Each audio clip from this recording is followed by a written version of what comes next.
അവിടുത്തെ ജനങ്ങൾ അവൻ ആരെന്നറിഞ്ഞ് ചുറ്റുമുള്ള നാട്ടിലെല്ലാം ആളയച്ച് ദീനക്കാരൊക്കെയും അവൻ്റെ അടുക്കൽ കൊണ്ടുവന്നു. അവൻ്റെ വസ്ത്രത്തിൻ്റെ തൊങ്ങൽ മാത്രം തൊടുവാൻ അനുവാദം ചോദിച്ചു. തൊട്ടവർക്കൊക്കെയും സൗഖ്യം വന്നു. മത്തായിയുടെ സുവിശേഷം 14-ാം അധ്യായം 35-36 അനുഗ്രഹിക്കപ്പെട്ട ഒരു വേദഭാഗം.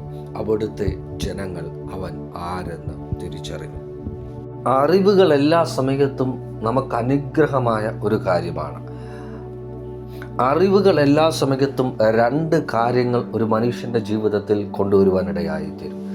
ഒന്നെങ്കിൽ ആ വിഷയത്തെക്കുറിച്ചുള്ള കോൺഫിഡൻസ്, അല്ലെങ്കിൽ ആ വിഷയത്തെക്കുറിച്ചുള്ള ഭയം. എൻ്റെ ഭാവിയിൽ ഇനി എന്താണ് സംഭവിക്കാൻ പോകുന്നത് എന്ന് ഞാൻ മുൻകൂട്ടി അറിഞ്ഞു കഴിഞ്ഞാൽ, നല്ല കാര്യമാണെങ്കിൽ എനിക്കതിൻ്റെ മേൽ കോൺഫിഡൻസ് ഉണ്ടാകാനിടയാകും. അല്ല, മോശമായത് എന്തെങ്കിലുമാണ് സംഭവിക്കാൻ പോകുന്നത് എന്ന് ഞാൻ അറിഞ്ഞു കഴിഞ്ഞാൽ നിശ്ചയമായിട്ടും എൻ്റെ ഉള്ളിൽ, എൻ്റെ ഹൃദയത്തിൻ്റെ അകത്തളത്തിൽ അതിനെക്കുറിച്ച് ഭയമുണ്ടാകാനിടയാകും. ചിലപ്പോൾ ചില കാര്യങ്ങളെക്കുറിച്ച് നാം അറിയുന്നത് നമുക്ക് ആ വിഷയത്തെ ധൈര്യത്തോടെ നേരിടുവാനുള്ള, അല്ലെങ്കിൽ ആ വിഷയത്തിൽ ധൈര്യത്തോടെ ഇറങ്ങിച്ചെന്ന് അതിനെ പരിഹരിക്കുവാനുള്ള ധൈര്യത്തെ നൽകുവാനിടയായിത്തീരും. ചിലപ്പോൾ ചില കാര്യങ്ങളെക്കുറിച്ചുള്ള അറിവുകൾ നമ്മുടെ ഹൃദയത്തിൽ ഉണ്ടാകുമ്പോൾ അതിൻ്റെ തീവ്രത എന്താണെന്ന്, ആ വിഷയത്തിൽ ഞാൻ ഇറങ്ങിക്കഴിഞ്ഞാൽ എൻ്റെ ഭാവിക്ക് എന്ത് സംഭവിക്കുമെന്നുള്ളൊരു അറിവ് നമ്മുടെ ഉള്ളിൽ ഉണ്ടായിക്കഴിഞ്ഞാൽ അതിനെക്കുറിച്ചൊരു ഭയം നമ്മുടെ ഉള്ളിൽ ഉണ്ടാകാനിടയാകും. അപ്പോൾ ചില സമയങ്ങളിൽ അറിവുകൾ നല്ലതാണ്, എന്നാൽ മറ്റു ചില സമയങ്ങളിൽ അറിവുകൾ നമ്മുടെ ഹൃദയത്തിൽ, നമ്മുടെ ജീവിതത്തിൽ ഭയത്തെ കൊണ്ടുവരാനിടയായിത്തീരും. എന്നാൽ ഇവിടെ തിരുവചനം പറയുന്നത് അവിടുത്തെ ജനങ്ങൾ അവൻ ആരെന്ന് തിരിച്ചറിഞ്ഞു. അവൻ എന്ന് പറയുന്നത് കർത്താവിനെ കുറിച്ചാണ്. കർത്താവ് ആരെന്ന് തിരിച്ചറിഞ്ഞു. ചുറ്റുമുള്ള ദേശത്തൊക്കെയും ആൾക്കാരെ അയച്ചു.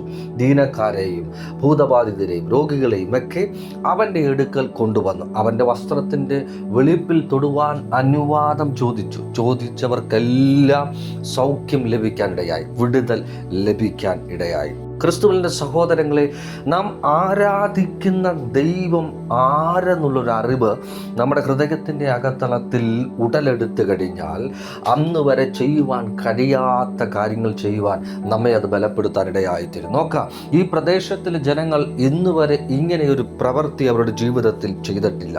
എന്നാൽ അവരുടെ പ്രദേശത്തിൽ വന്ന, അവരുടെ ഗ്രാമത്തിൽ വന്ന, അല്ലെങ്കിൽ അവരായിരിക്കുന്ന സ്ഥലത്തേക്ക് വന്ന കർത്താവ് ആരെന്നുള്ളൊരു തിരിച്ചറിവ്, അറിവ് അവരുടെ ഹൃദയത്തിൻ്റെ അകത്തളത്തിൽ കയറിയപ്പോൾ അന്ന് വരെ ജീവിതത്തിൽ ചെയ്യാത്ത ചില കാര്യങ്ങൾ അവർ ചെയ്യുവാൻ ഇടയായിത്തീർന്നു.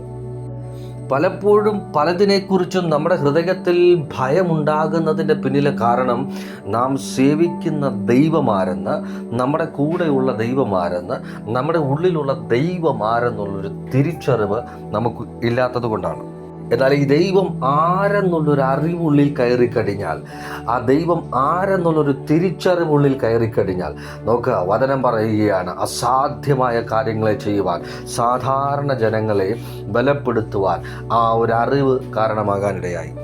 ശ്രദ്ധിക്കുക, ഒരിക്കൽ കൂടെ, അതേ ദൈവം ആരെന്നുള്ളൊരറിവ് അവരുടെ ഹൃദയത്തിൽ ഉണ്ടായപ്പോൾ സാധാരണ ജനങ്ങൾ അസാധാരണ പ്രവർത്തികൾ ചെയ്യുവാനിടയായിത്തീർന്നു. ദൈവം ആരെന്നുള്ളൊരറിവ് ഉള്ളിൽ കയറിയപ്പോൾ, കർത്താവ് ആരെന്നുള്ളൊരറിവ് അവരുടെ ഉള്ളിൽ പ്രകാശിച്ചപ്പോൾ, നോക്ക്, അസാധാരണ പ്രവർത്തികൾ ചെയ്യുവാൻ അവരുടെ ജീവിതത്തെ ആ ഒരു അറിവ് ബലപ്പെടുത്താൻ ഇടയായിത്തീർന്നു.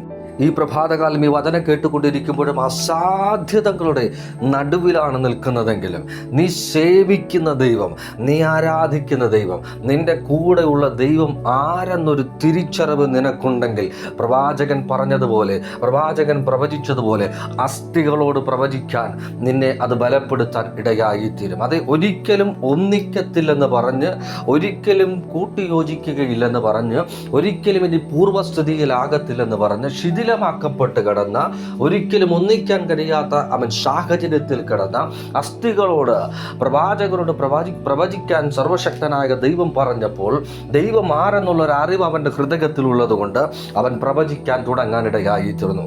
വചനം പറയുന്നു, ഒരിക്കലും ഒന്നിക്കാത്തത് അവൻ്റെ ശബ്ദത്തിന് മുമ്പിൽ ഒന്നിക്കാൻ ഇടയായിത്തീർന്നു.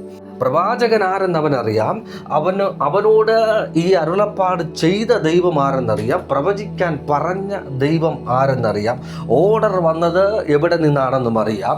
ആ ഓർഡർ വന്ന ഇടത്തെ അവൻ മനസ്സിലാക്കിയതുകൊണ്ട് ഞാനിങ്ങനെ ചിന്തിക്കുകയാണ്, പ്രവാചകൻ ജീവിച്ചിരുന്ന കാലഘട്ടത്തിലെ അധികാരികൾ പറഞ്ഞിരുന്നെങ്കിൽ ഒരുപക്ഷെ പ്രവാചകൻ ഇങ്ങനെയൊരു പ്രയത്നത്തിന് മുതിരുകയില്ല. എന്നാൽ അവനോട് പറഞ്ഞത് ആരെന്നുള്ളൊരു അറിവ് അവൻ്റെ ഹൃദയത്തിൻ്റെ അകത്തളത്തിലുള്ളത് കൊണ്ട്, ഒരു തിരിച്ചറിവ് അവൻ്റെ ഉള്ളിലുള്ളത് കൊണ്ട് ആ അസ്ഥികളോട് അവൻ പ്രവചിക്കാൻ ഇടയായി തീർന്നു, അസാധ്യതകളോട് അവൻ പ്രവചിക്കാൻ ഇടയായി തീർന്നു.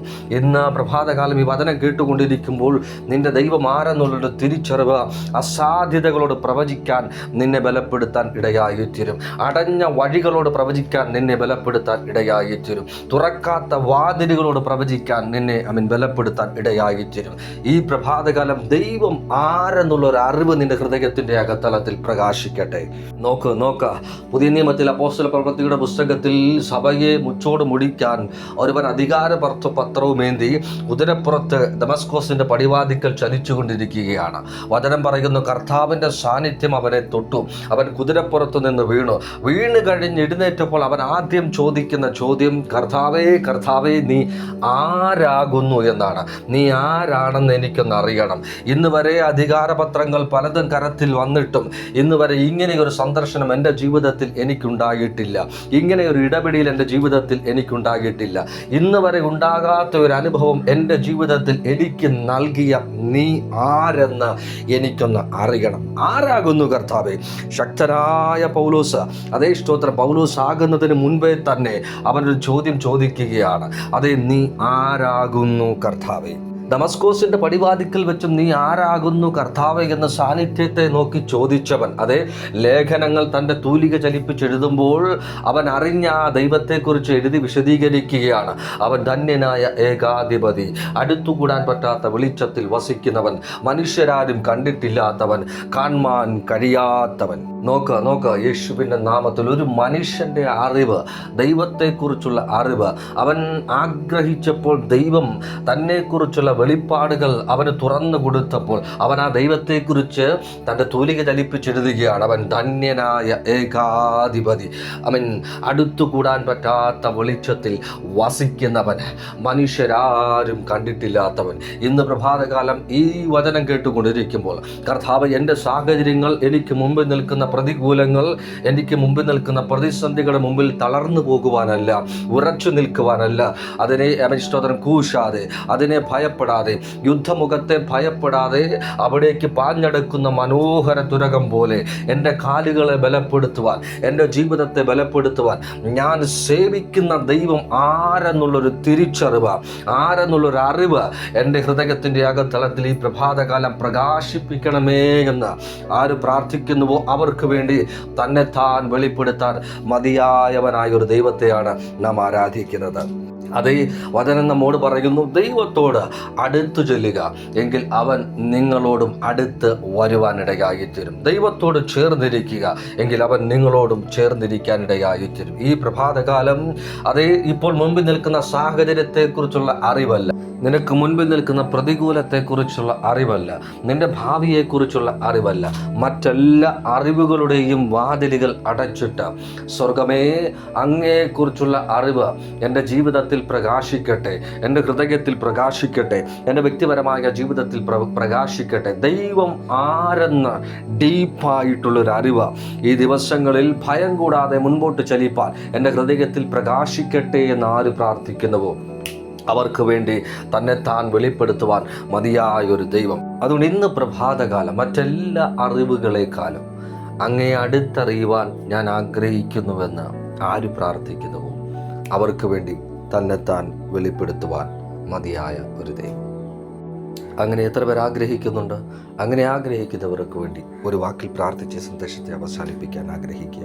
പരിശുദ്ധ കർത്താവേ, സ്വർഗീയ നല്ല പിതാവേ, ഈ നല്ല പ്രഭാതകാലം അങ്ങ് ആരെന്നുള്ളൊരറിവ് ഹൃദയത്തിൽ, ജീവിതത്തിൽ പ്രകാശിപ്പിക്കുന്നതിനായി നന്ദി പറയുന്നു. ഭയം കൂടാതെ മുൻപോട്ട് ചലിക്കാൻ ഞങ്ങളെ ബലപ്പെടുത്തുന്ന ആ ദൈവിക സാന്നിധ്യം, പൗലോസിനെ ബലപ്പെടുത്തിയ, പത്രോസിനെ ബലപ്പെടുത്തിയ, യാക്കോബിനെ ബലപ്പെടുത്തിയ സാന്നിധ്യം ഞങ്ങളുടെ ജീവിതത്തിൽ സ്വർഗം കൈമാറുന്നതിനായി സ്തോത്രം. അങ്ങാരെന്നറിഞ്ഞ് ജീവിതത്തെ ഭയം കൂടാതെ നേരിട്ട് മുൻപോട്ട് ചലിപ്പാൻ ഞങ്ങളെ സഹായിക്കുന്നതിനായി നന്ദി പറയുന്നു.